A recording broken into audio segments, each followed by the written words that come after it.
परदेसिया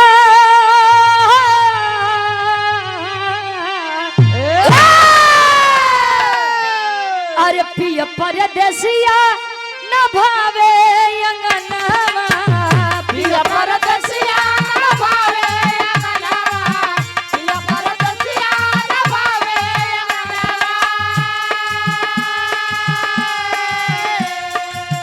पिया परदेसिया न भावे अंगनवा बिरही बनल बस जदिया रे मोरी उड़ी उड़ी डाले अचरिया मोरा उड़ी उड़ी डाले अचरिया मोरा उड़ी उड़ी डाले मोरा उड़ी उड़ी डाले मोरा उड़ी उड़ी डाले अचरिया मोरा उड़ी उड़ी डाले अचरिया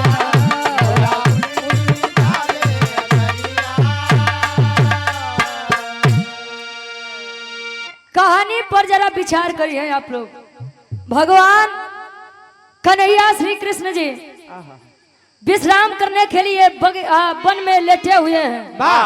अच्छा, सतयुग त्रेता द्वापर कलयुग ई कलयुग चलत बा, लेकिन हमारे हिसाब से तो चतुर्युग चलत बा भाई। जे जितना चतुराई के साथ जिंदगी जिए ओके उतनी इज्जत इस समाज में मिले।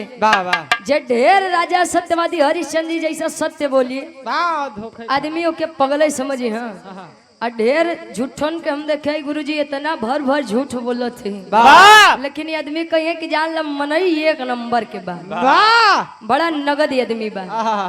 कहो हरिराम यादव जी पूरे मलिक सही क्यों पे बहुत बहुत धन्यवाद।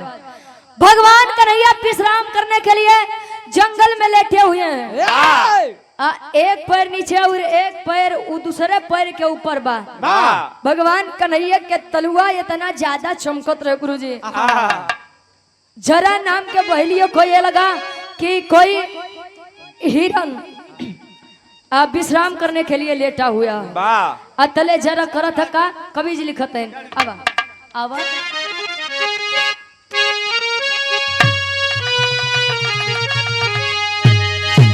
अरे तला गल बाबा नामा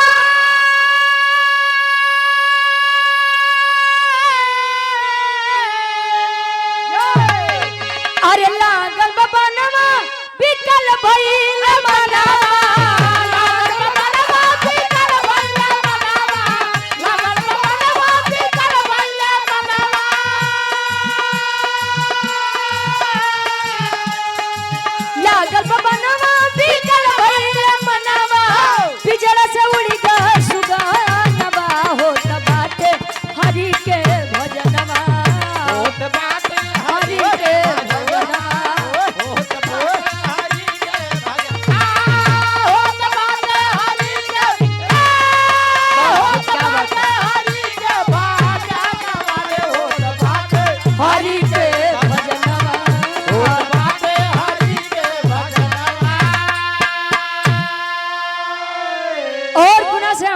भाई आप संतोष यादव जी बथुआ बीडीसी अंबेडकर नगर की ऐतिहासिक सजमी से 100 रुपए का सम्मान। और आप राकेश यादव जी अयोध्या धाम से गार्जियन जी के द्वारा 100 रुपया बहुत बहुत धन्यवाद। आशीर्वाद के छारी के मुझे अपनी कला में कामयाब रहे। कहे लागल बनवा बिकल भइले मनवा पिंजरा से उड़ गया सुगनवा होत बाटे हरि के भजनवा। जरा नाम का बहेलिया शिकार करने के लिए जंगल में आया। भगवान कन्हैया के तलुआ जब चमकत बा लगाया है निशाना, और जब तीर छूटी है बाण जब चलाया है भगवान कन्हैया के तलुआ में जाई के लगा। भगवान कन्हैया दर्द के कारण कराहे लगा। जब दर्द के कारण कराहने लगे जरा जाई के रोवत बा कि ए स्वामी ए नाथ हे कन्हैया ए मुरलीधर हमका नाई पता रहन कि स्वामी यहाँ पे हर आराम करत है नाई तो हम कबो बाढ़ नाई चलाई। भगवान कहे कन्हैया कहें जरा ए बेटा जरा अरे याद करो त्रेता युग में मैं राम था और तुम बाली। 7 पेड़े से छिप के 7 बाण हम तो का मारे रहे, और तुमने कहा था कि मैं आपसे अपना बदला जरूर लूंगा बेटा। उतुआ जन्म के बाली या जन्म में जरा हम पिछले जन्म में राम और या जन्म में कन्हैया बन के आए हैं। अबे तो केवल एक के बाण मारे तबे रो गावे लगे। मार ले बेटा। अबे तो 6 बाण मारे के बाद अब जरा भी इतनी बात सुनो, गुस्सियाई के खड़ा हुई कहे रहा गद्दारी से हमका मारे रहा, धोखा से हमका मारे रहा। जरूर तो है। खड़ा हो गया जरा और निकालत बाण। अरे बाण चलायत भगवान कन्हैया कहे बेटा तुमने तो अपना बदला ले लिया, हमारी एक बात मान लेता बेटा। कवन बात? अंतरा के पहले अंताल में कवि जी लिखत है,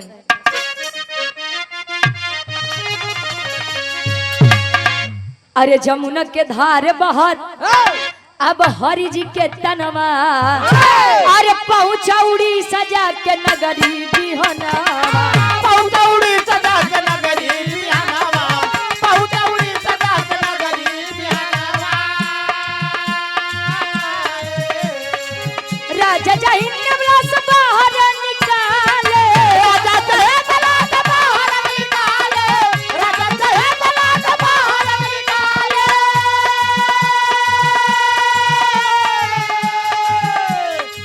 राजा जहिन्य व्यास बाहर निकाले, लाए हैं अपने भवानवा, होता बाटे हरि के भजनवा।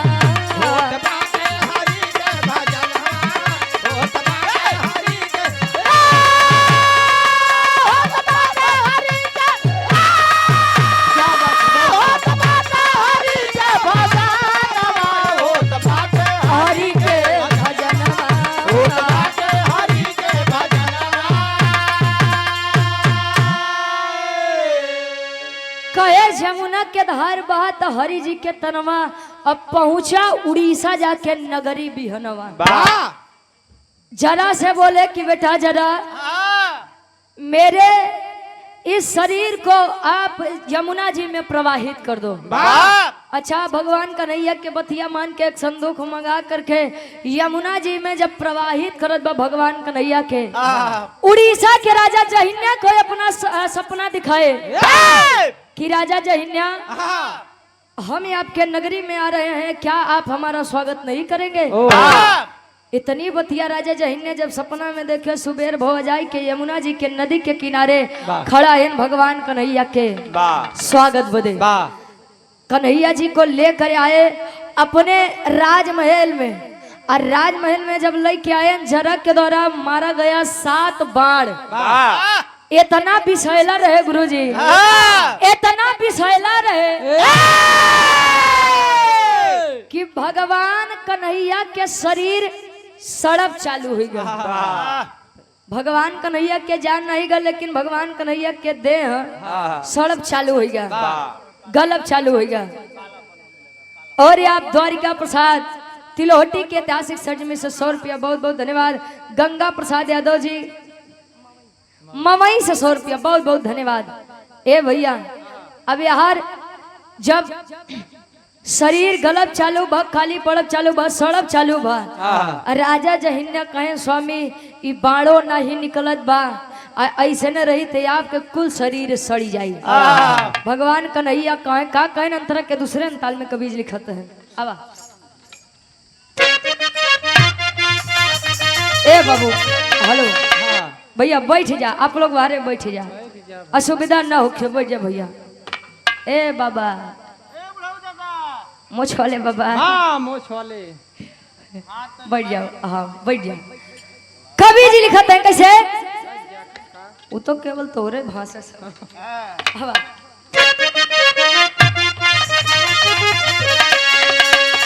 अरे बनवा बिसैला था अब सड़ती बदनिया, तब काटे हैं हाथ पैर जहाँ तक क्यों काटे हाथ पैर जहाँ तक ठिहुनिया, काटे हाथ पैर जहाँ तक ठिहुनिया। पाए दाऊ सुभद्रा खबरिया, पाए दाऊ सुभद्रा खबरिया, पाए दाऊ सुभद्रा खबरिया।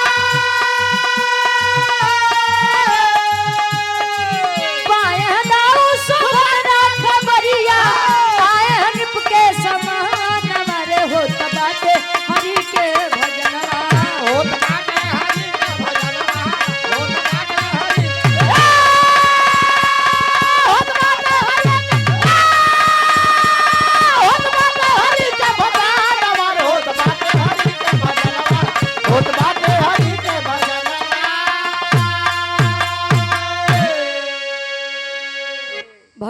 कन्हैया सलाह दिए कि राजन ई बाण के असर इतना तेज बा कि अगर जल्द से जल्द कोई उपचार ना किया गया तो मेरी पूरी शरीर गल जाएगी। कहें तब कहें एक काम करा यार जहाँ तक कि हमार देह सड़ा बा ओके काट के हमरे शरीर से अलग कर दा।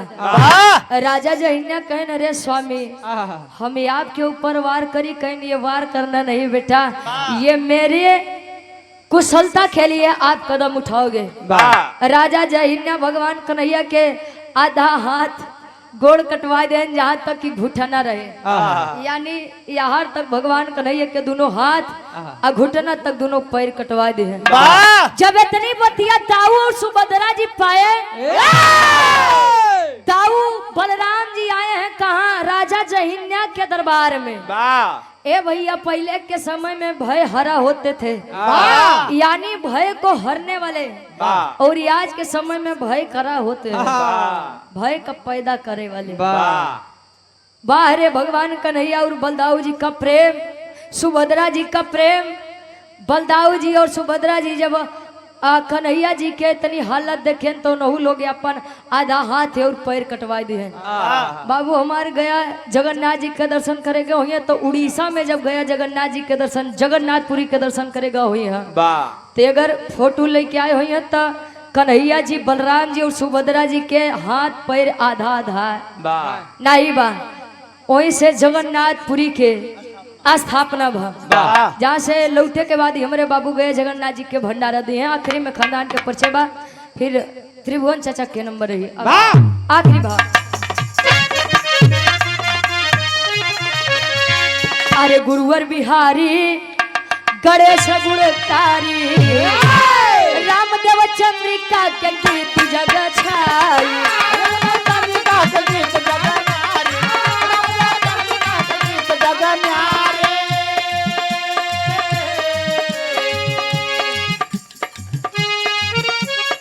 रुचि सुरेंद्र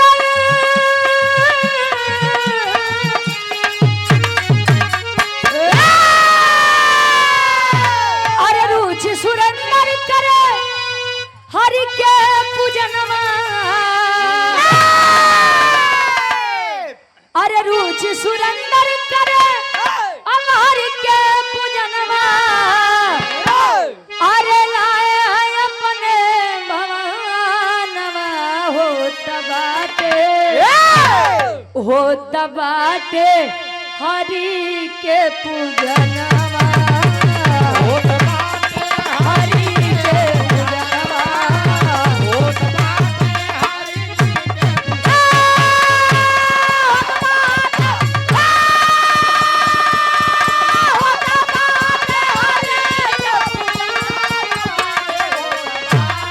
हरि के पूजनवा, हरि के पूजनवा।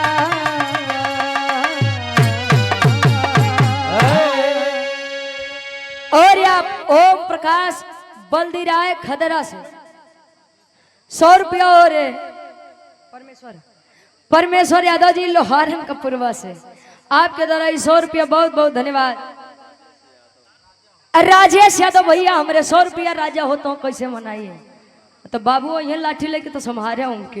हाँ ठीक बा, आओ गुरु जी बजा ला, क्या बात है। ठीक ठीक, ललित यादव ड्राइवर साहब हमारे गार्जियन जी 51 रुपया बहुत बहुत धन्यवाद। कर भैया टमाटर वमाटर लेके चाह रहा था, अच्छा गाड़ी चला था, ठीक ठीक। गैस वैस बाल लगा कि नहीं? ठीक बा भाई, बहुत बहुत धन्यवाद। आशीर्वाद के चारे के बच्चे अपनी कला में कामयाब रहे। एक लाइन हमरे राखेल भैया क्या दे बा फरमाइश बा कैसे?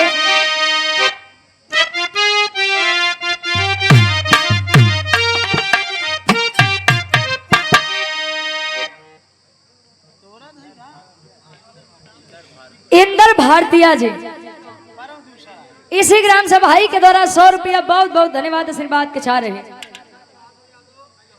नंद बहादुर यादव जी लोहारन का पूर्वा से 100 रुपया भैया बहुत बहुत धन्यवाद। बिरहा सम्राट स्वर्गीय दादा श्री राम कला यादव जी गीत के गावे। अब तो ये गीतिया नौटंकियों में बड़ा फेमस चलत बा। अरे वाह, वाह यह बात है कि गुरुजी कब कौन गीत केकर वायरल हो जाओ, आहा कब केकर ट्रेंडिंग में आ जाओ, कुछ है तब पता। नाय बा दुल्हिया मनावन करे कैसे?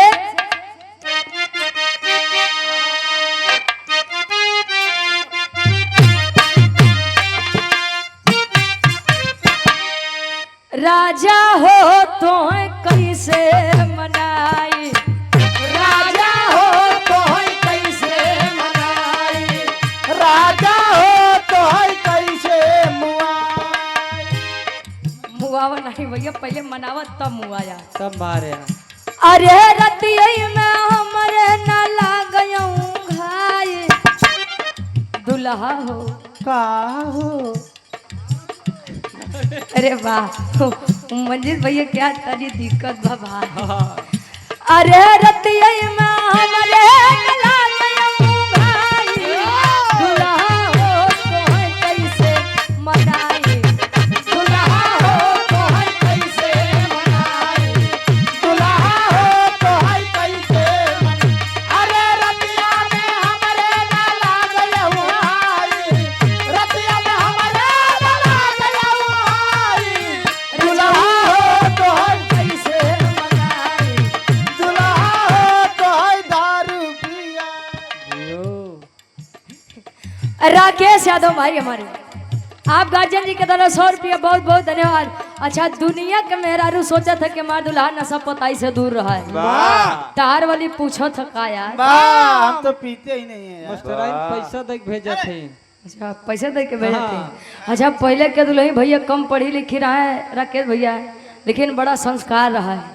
पहले के दुल्ही लंबा घूंघट करे काहे बदे जानत है? हाँ, उनका दांत बड़े बड़े रहते हैं, तोपे रहते रहे। वाह तू देखा ही जाता रहा। पहले के दुल्ही मांग भर के सेनूर लगावे से कि हमारा दुल्हा के आयु लंबी होखा।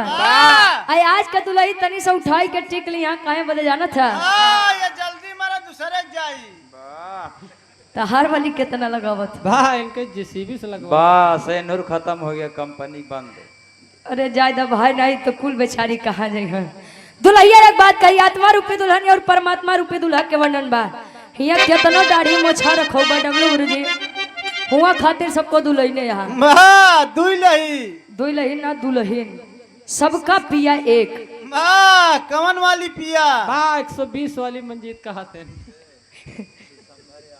विशंभर यादव थोड़ी के ऐतिहासिक सजमी से मेरे पूज्य बाबूजी 100 रुपया बहुत बहुत धन्यवाद आशीर्वाद के चाह रहे हैं। पिया का मतलब परमेश्वर परमात्मा।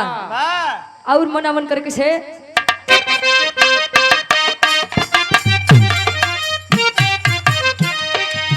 पिता बल पनवा तयाई गे जवानी, पिता बल पनवा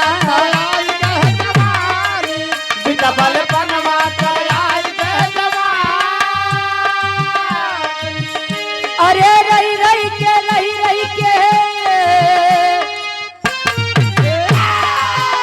अरे रही रही के सजिया पे आवे अंगड़ाई, अरे रही रही के सजिया पे आवे अंगड़ाई, दुल्हा हो तो कैसे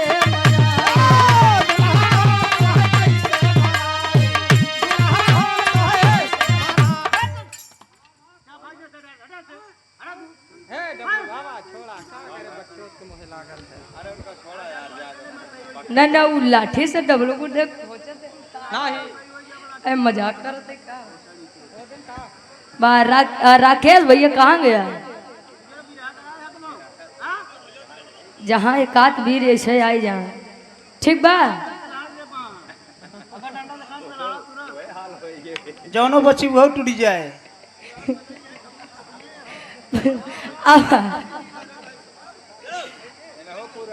बहुत बहुत धन्यवाद ना। अच्छा खोल दिया तू मैंने। महाराज यस डराई गए उनके।